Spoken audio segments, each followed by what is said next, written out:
అమ్మ నమస్తే. నమస్తే జయలక్ష్మి. అమ్మ, హ్మ్. డబ్బుకి హ్మ్. ఎలాంటి గౌరవాన్ని ఇవ్వాలి? ఎలాంటి గౌరవం ఇస్తే మన దగ్గర ఉంటుంది లక్ష్మీదేవి? ఎవరినైనా సరే మనం గౌరవిస్తే మన దగ్గర ఉంటారమ్మా. చులకన చేస్తే ఎవరు ఉండరు కదా! అవమానం చేస్తే అసలు ఉండరు కదా! పట్టించుకోకపోతే మన వంక చూడరు కదా! లెక్క చేయకపోతే వాళ్ళు అంతే కదా! మనకి ధనం కావాలి అంటే ధనం పట్ల మనం గౌరవాన్ని ప్రదర్శించాలి. హుహు. ఆ ధనం పట్ల గౌరవం ప్రదర్శించటానికే మనం ధనాన్ని లక్ష్మి అన్నాం. ధనలక్ష్మి అని కూడా అన్నాం. ధనలక్ష్మి అని ఎందుకన్నామంటే అన్ని రకాల సంపదల్ని మనం లక్ష్మిలో చెప్తాం. అవును. అన్ని సంపదలు. సంపద అంటే కరెన్సీ ఒకటే కాదు కదా!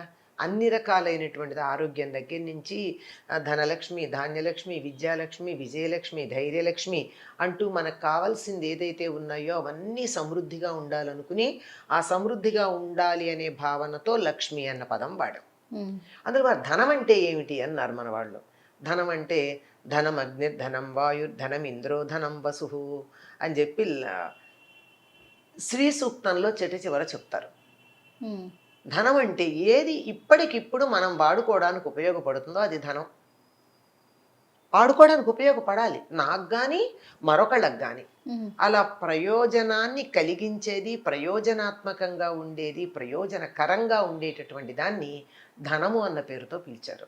అటువంటిది మిగిలినవన్నీ ఎట్లా ఉన్నా ఒక ధనాన్ని మరొక ధనంగా మనం మార్చుకోవడానికి మధ్య వ్యవహారం కోసం ఉపయోగించుకుంది మనం ఇవాళ డబ్బు అని చెప్తున్నటువంటి కరెన్సీ కావచ్చు.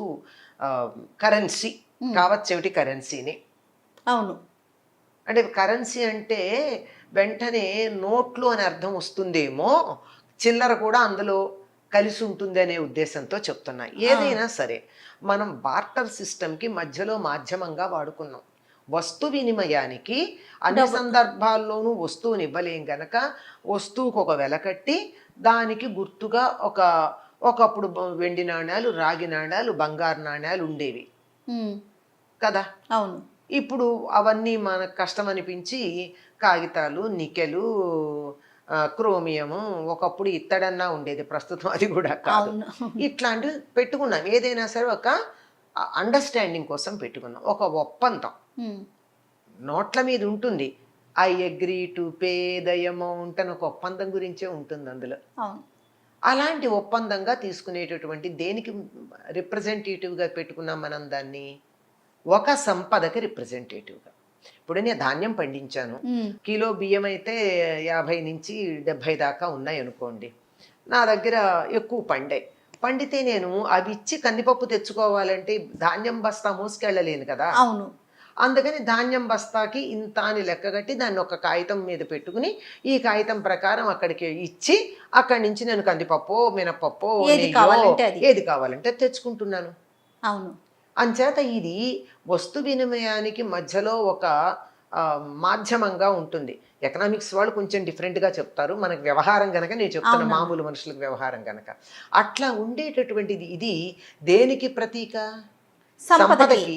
సంపదకే కదా! అవును. మరి సంపదకి ప్రతీక అయినటువంటి దీనిని మనం గౌరవంగా చూడాలా అక్కర్లేదా? ఖచ్చితంగా చూడాలి. గౌరవంగా చూడాలి. ఎవరైతే దాని పట్ల గౌరవం కలిగి ఉంటారో వాళ్ళ దగ్గర నన్ను గౌరవిస్తున్నారు, నాకు మర్యాద ఇస్తున్నారు, నన్ను పూజిస్తున్నారు అని చెప్పి లక్ష్మీదేవి వచ్చి కూర్చుంటుంది. లేకపోతే వీళ్ళు నన్ను చులకన చేశారు, నా పట్ల వీళ్ళకి లెక్కలేదు అని చెప్పి తను కూడా మనల్ని నిర్లక్ష్యం చేసేటటువంటి అవకాశం ఉంది.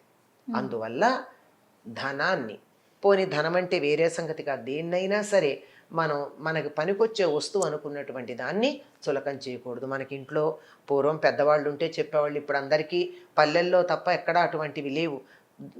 ధాన్యం బస్తా ఉంటే కాలుతో తన్నకూడదన్నారు. కనపడితే కళ్ళకి దండం పెట్టుకోవాలి. కూరగాయలు కనపడితే దాన్ని తన్నకూడదు. కూరగాయ కావచ్చు, పండు కావచ్చు, ఏదైనా సరే ఇది మనకు ఉపయోగపడే వస్తువు అనుకున్న హ్మ్. దేన్ని కూడా మనం కాలుతో గౌరవంగా ఆ! చూడాలే తప్ప దాన్ని చులకన చేయడం కానీ, కనీసం చీపురుతో చిమ్మరమ్మ, చేత్తో తుడుస్తారు కానీ అవును. కింద అవును. పడితే కూడా, అంటే దాని పట్ల గౌరవం. అలా గౌరవం చూపిస్తారు గనక దానికి దాన్ని మనం వాళ్ళకి బాగా ఉంటుంది.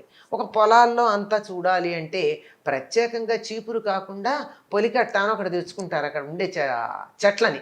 ఆ చెట్లను ఒక కట్టకట్టి దాంతో తుడుస్తారు తప్ప చీపురుతో తుడవరు ఉమ్, అవును కదా. అవును. అంటే అలా గౌరవించిన చోట ధాన్యం లక్ష్మీదేవి. ఉంది. అలాగే మనం డబ్బుని కూడా గౌరవించిన చోట డబ్బు ఉంటుంది. గౌరవించకపోతే అది మన దగ్గర ఉండవలసిన అవసరం ఏముందో ఒక మాట చెప్పండి. ఉమ్, ఏదైనా ఇచ్చిపుచ్చుకోవటమే కదా. కానీ మనం అట్లా లేదు.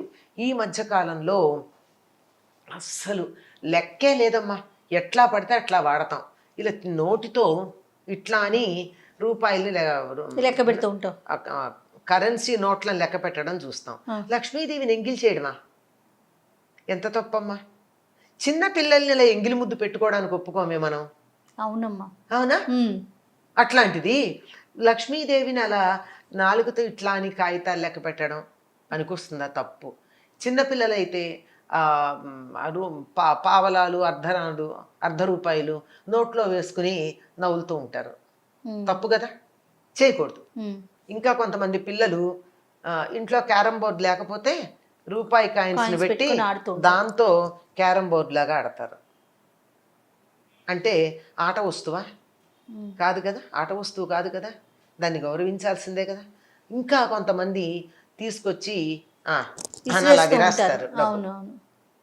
అందులో అందులో ఒకళ్ళ పట్ల ఒకళ్ళకి కోపతాపాలు ఉన్న సందర్భం అయితే మరీను ఇంకా స్పీడ్ వెళ్తుంది. ఇంకా స్పీడ్గా పెడుతుంది. అసలు అవి ఏం లేకపోతే కూడా క్యాజువల్గా కూడా అలా గిరట్టేసే వాళ్ళు ఉన్నారు డబ్బుని. ఆ, అంటే దాన్ని ఒక ఒక పేపర్ కిందో లేకుంటే మేము ఇంకొక వస్తువు కొనటానికి ఉపయోగపడి ఇది కూడా ఒక వస్తువే అని చూస్తున్నారు తప్ప సంపద అనే దృష్టిలో సంపద అసలు దాన్ని గౌరవించాలి, గౌరవిస్తే మన దగ్గర ఉంటుంది అన్న భావన లేకుండా అయిపోతూ ఉంది. దాన్ని కూడా ఇంకా నేను ఒకటి చెప్తా, అది డబ్బు అవునో కాదో తర్వాత మాట. కాగితం ముక్క కదా, కాగితం మనం సరస్వతీదేవి అనుకుంటున్నాం కదా, మరి సరస్వతిని మనం గౌరవించాలా? అది కూడా అక్కర్లేదండి, దాని మీద గాంధీ గారి బొమ్మ ఉంది, నువ్వు గౌరవించాలా అక్కర్లేదా అని చెప్తాను నేను. అవునా కదా? అంతే. మరి ఏదో ఇండోనేషియాలో లాగా మనమేమి గణపతిని వేసుకోలేదు, ఇంకో దేశంలాగా లక్ష్మీదేవిని వేసుకోలేదు. ఇండియాలో కాదండి, బయట దేశాల్లో ఉంటాయి ఈ బొమ్మలు కాగితాల మీద, నోట్ల మీద, రూపాయి వాళ్ళ కరెన్సీ మీద. మన దేశంలో లేదనుకోండి, మనం టూ సెక్యులర్. అంటే మధ్యకాలంలో కదా సెక్యులర్ అయ్యాం, మొదట్లో కాదు మనం. మధ్యలో వచ్చింది సెక్యులర్ అనేటటువంటి పదం.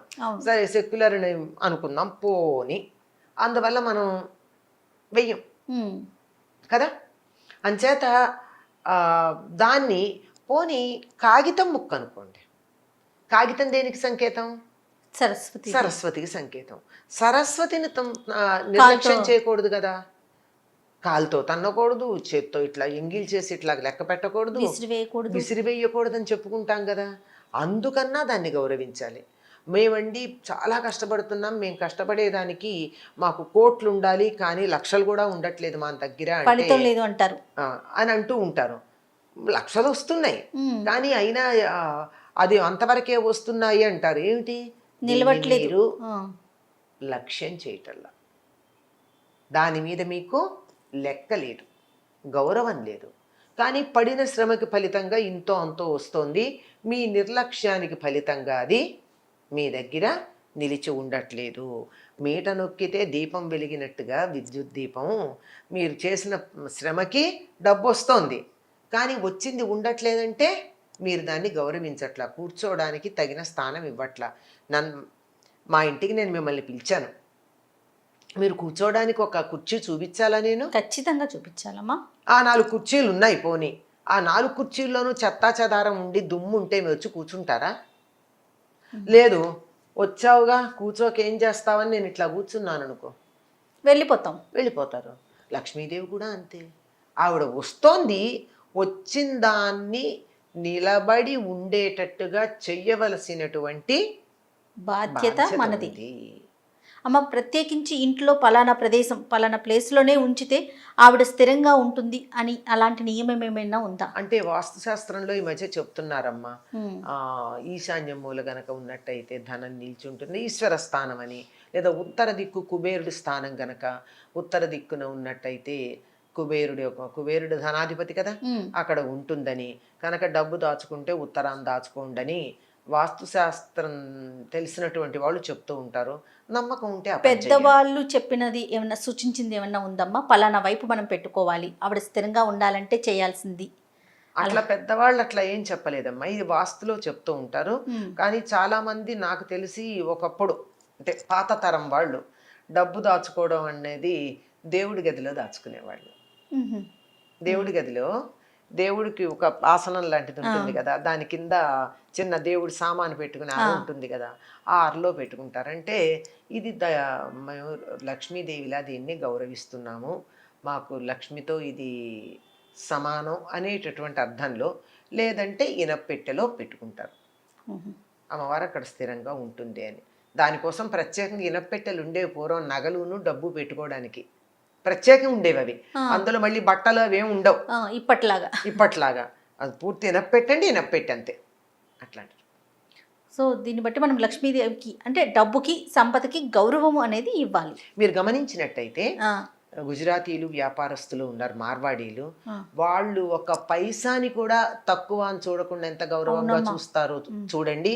మరి వాళ్ళ దగ్గర లక్ష్మి ఉంది అంటే ఉంటుంది, వాళ్ళు గౌరవిస్తారు గనక అవును. వాళ్ళని చూసి నేర్చుకోవాలి. ఒక్క పైసాని కూడా తక్కువ అనుకోరు వాళ్ళు. అనుకోరు. వాళ్ళు కాగితాలు, చిత్తు కాగితాలను వరుసలో పెట్టుకుని వెనకాల వేరే రాసిన కాగితాలు ఉంటే ఆ కాగితాల మీద ఇవతల పక్క లెక్కలేస్తారు, లేకపోతే పలక దగ్గర పెట్టుకుంటారు బంగారం షాపుల్లో చూడండి. అవును. మనలాగా కాగితాలు అలా గిరాట్టారు. మరి వాళ్ళ దగ్గర సంపద మీద వాళ్ళకి లక్ష్యం ఉంది గనక అక్కడ నిలుస్తుందమ్మా. పిల్లలకి చిన్నప్పటి నుంచే ఎలా నేర్పించాలమ్మా మరి? నేర్పించాలమ్మా. డబ్బుని గౌరవించాలని, అది గౌరవిస్తేనే మన దగ్గర ఉంటుందని, దాని పట్ల గౌరవ మర్యాదలు కలిగి ఉండాలని, ఈ ఒక్కటి రావడానికి ఎంత కష్టపడతామో ఆ కష్టం దాని వెనకాల ఉన్నది తెలుసుకోవాలని వాళ్ళకి తెలియచెప్పాలి. నమస్తే అమ్మా. నమస్తే అమ్మా.